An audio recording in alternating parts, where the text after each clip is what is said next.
The market for compact SUVs is growing and growing and growing. And this is one reason why a lot of manufacturers present their e-cars as a compact SUV at first. And this is the same with Kia. After the Kia Niro hybrid and the plug-in hybrid, they now present the third electrified version of this car, the so-called e-Niro.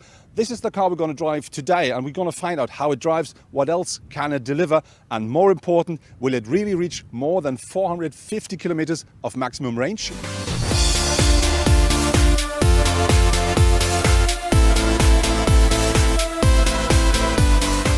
The design of the Kia e-Niro is not so different to his brother and sister models, but there are some bits and pieces I'm going to explain now. First thing, we do have this closed grille here, which is typical for electric cars, and we do have this where you can recharge your e-Niro.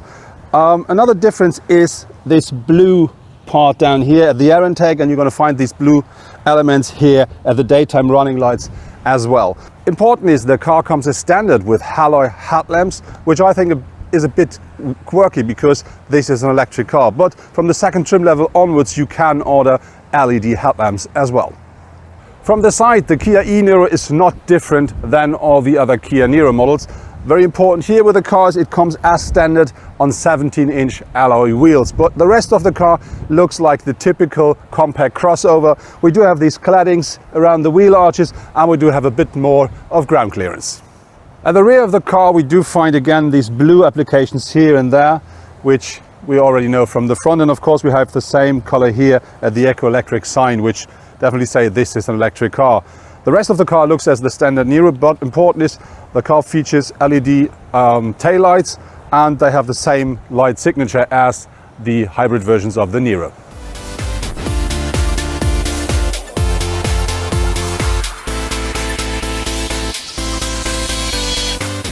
As an electric car, the Kia e-Niro provides you with 4 different drive modes. We do have Eco Plus, Eco, Comfort and Sport. And if you change the drive modes, really something changes inside of the car. So for instance, if you use Sport, that really makes the car more sharp, more crisp. You have a different steering, different brake and different gas pedal. And only in this mode you will reach the top speed of 167 kilometers per hour. If you change, for instance, into the Eco mode, the car does a lot to make the car more sufficient. And if you, for instance, then change into Eco Plus, that really changes everything, because then, for instance, the car will switch off the climate control from time to time just to squeeze out everything it can squeeze out of the energy you've just having on board.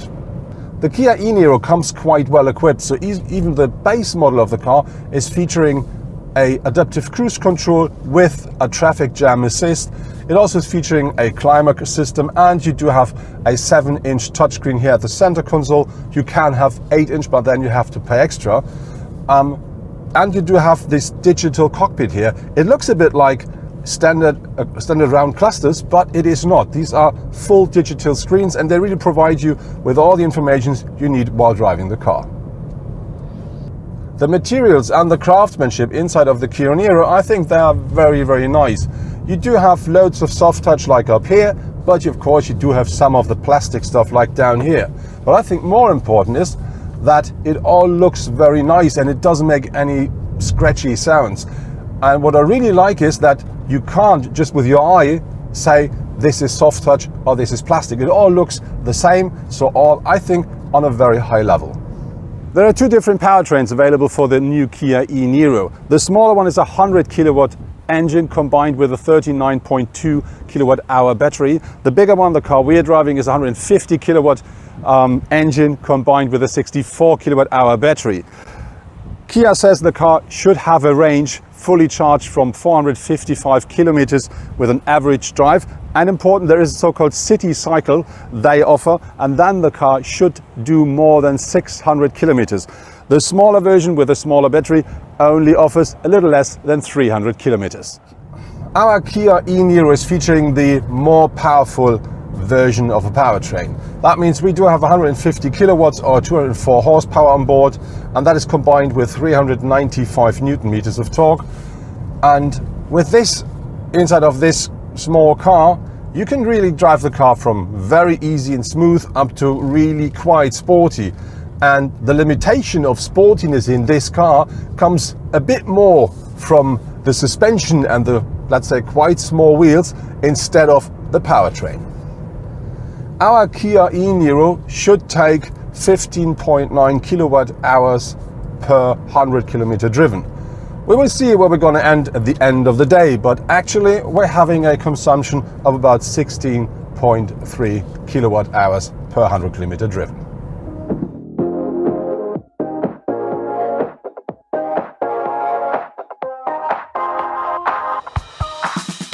With a boot capacity of 451 liters with the rear seats up, the Kia e-Niro offers 15 liters more than the hybrid version of the car. Very important is we do have a completely flat ground here, and this is because the car was from the beginning planned as an e-car as well. If you fold down the rear seats, that boot capacity increases up to 1,405 liters, and I think this is for a compact SUV an absolutely acceptable number. The space the Kia e-Niro offers here at the front seats is, I think, more than sufficient. So even me as a tall person, I sit very nice and comfortably here.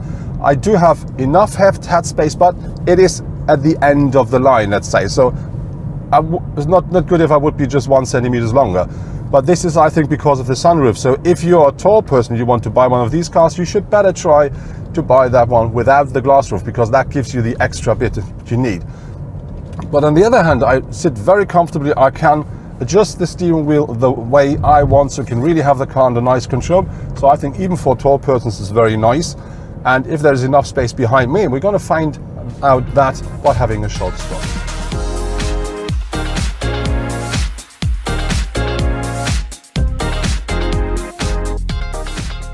So now let's see how much space there really is behind me. I didn't change my seating position. Let's try. So, first thing, I do fit in. So I have enough leg room left. I do have, some headroom, but not very much. But important is the e-Niro features a bit less space here at the rear bench than the standard combustion cars do. This is of course because of the battery. So that means my knees are quite high, which means my legs are not really on the bench. But I think for an electric compact SUV, this is more than sufficient space.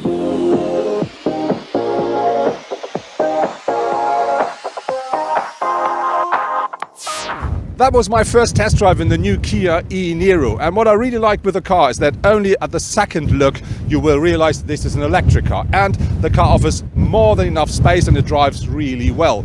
And very important regarding to the consumption is you can really reach what Kia says, more than 450 kilometers, because we drove now about 200 kilometers without thinking about consumption, and at the end of the day our average was less than what Kia's data says. So what I don't like so much with the car is the car has so much power that if you really drive it sporty, it sometimes feels like this is too much for this crossover. So I would love to see that powertrain in a Kia Ceed, because I think with that car then you will have double the fun on the mountain roads here in France.